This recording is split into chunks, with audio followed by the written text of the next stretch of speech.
Welcome to Rants TV, Travel and Events.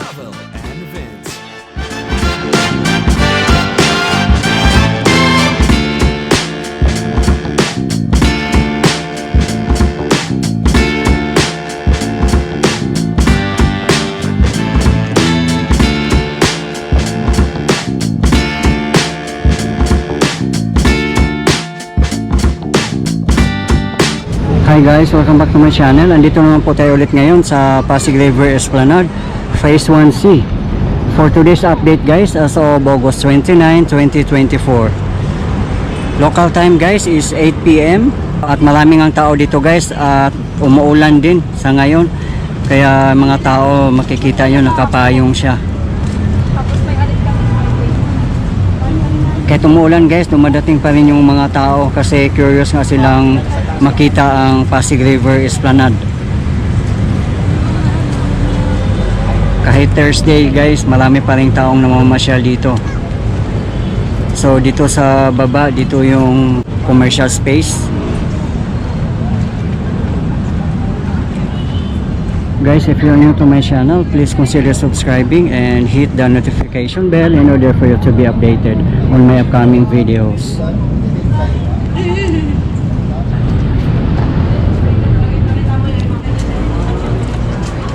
Ayan guys, dito nga sa Riverside, at kung may dala kayong mga bata guys, kailangan bantayan natin ng mabuti para hindi malaglag dito sa river. Lalo na guys, pag maliliit pa na bata, kailangan bantayan natin ng mabuti para safe naman at iwas disgrasya. At maraming ang nakatambay dito malapit sa grand entrance ng Phase 1C kasi nga umuulan.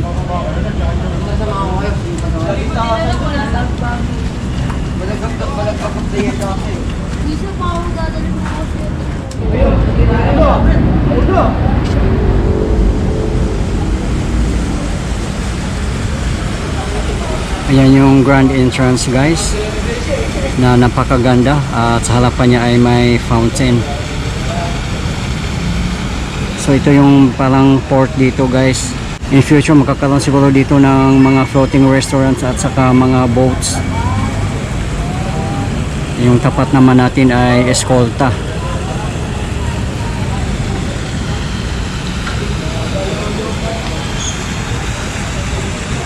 At yung sa taas guys, yan yung viewing deck. Yun nga, walang mga tao doon kasi umuulan.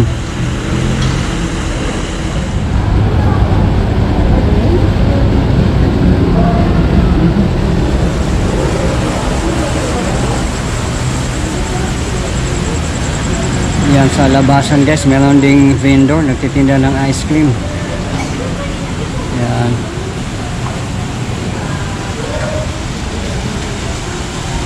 May mga murals din dito at hindi pa natin alam kung anong gagawin dito. Katabi lang mismo guys ng grand entrance.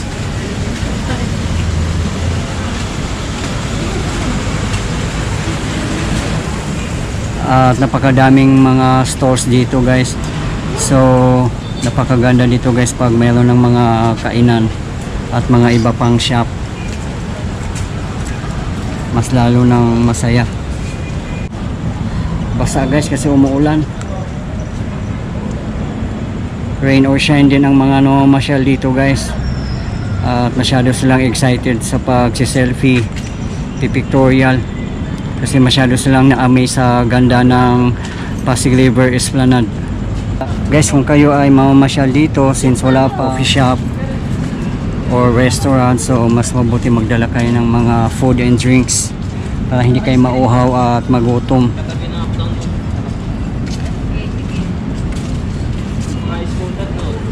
Kung may mga basura man tayo guys, kailangan maging responsible din tayo. Doon natin itatapon sa mga garbage bin para mapanatiling malinis ang ating napakagandang pasyalan.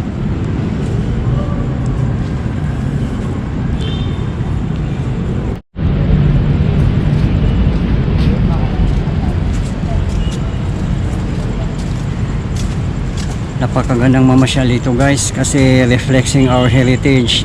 At napalibutan din siya guys ng mga historical places like Intramuros, Binondo, Ongpin, Chinatown. At malapit lang din dito guys ang Luneta. Pati Quiapo Church guys, malapit lang din. At kung mag-Divisoria naman kayo guys, malapit lang din, pwedeng lakarin at pwede rin kayong mag-tricycle. Kung maglakad kayo guys from Divisoria, sa Juan Luna Street kayo dadaan. Didiretso na yan dito guys at dyan lulusot sa may Binondo Intramuros Bridge. At dito na side guys, wala pang CR dito. Yung CR natin doon sa kabilang side sa phase 1 A and B. Kasi dito tayo guys sa Plaza Mexico. Dito nga mismo dumadaan yung mga jeep papuntang south, Pier 15, Intramuros. Kaya walang problema guys kung magko-commute kayo guys. Kung galing naman kayo ng Recto, doon lang kayo pumunta sa Rizal Avenue. Kung saan dumadaan yung LRT guys, doon lang sa baba guys, marami mga jeep papunta dito. Yung nga, yung mga signboard niya, South, Pier 15, Intramuros, Post Office, ayan. Dito naman guys ay China-Philippine Friendship Park. At ito yung monument niya guys, oh. Dito lang guys sa tapat ng Plaza Mexico.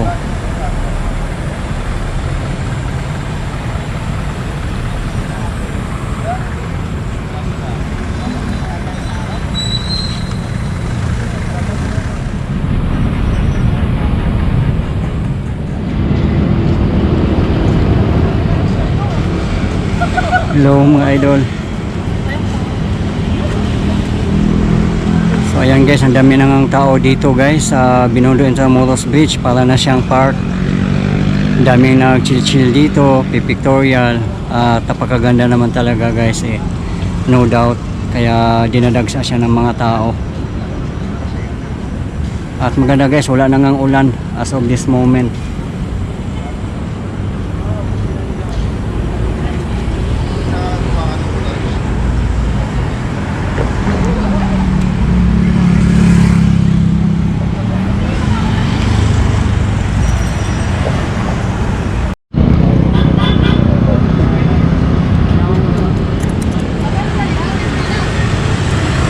Parang park na talaga dito guys, may mga vendors din dito. May makakita sa'yo, baka bawal.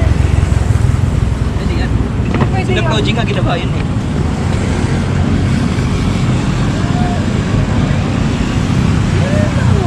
Yan, may kumakain din.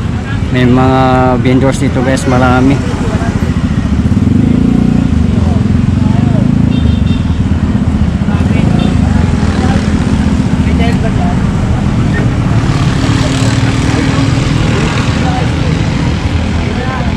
Pinagbawalan nga yan sila dito magtinda guys, kasi yung mga basura din nila eh. Yung nga lang, hanggang ngayon meron pa din.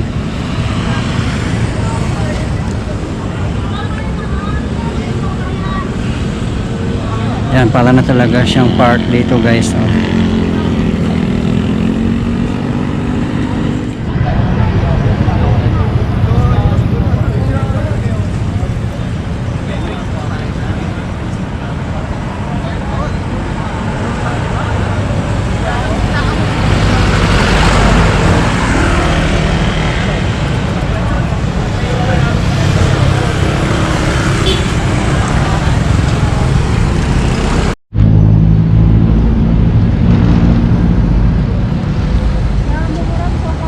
Yan guys, oh, basa yung floor dito guys kasi katatapos lang ng ulan.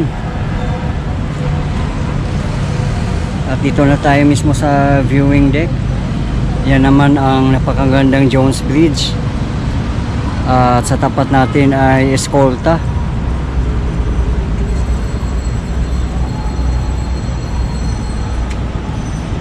Meron ding daan paakyat dito guys, ito oh. Kung ayaw mag-stairs, dito kayo dumaan guys. Yan, may mga hindi pa gumagana ng ilaw guys kasi ongoing yung construction dyan na side.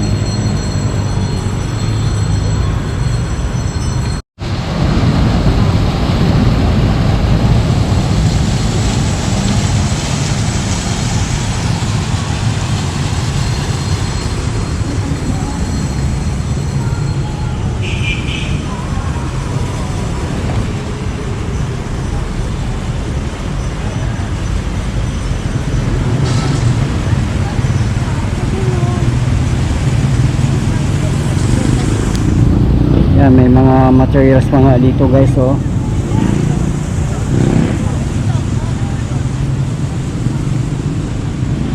Yan, talagang puspusan ang paggawa dito guys para matapos na, lalong lalo na magbe-bare months na.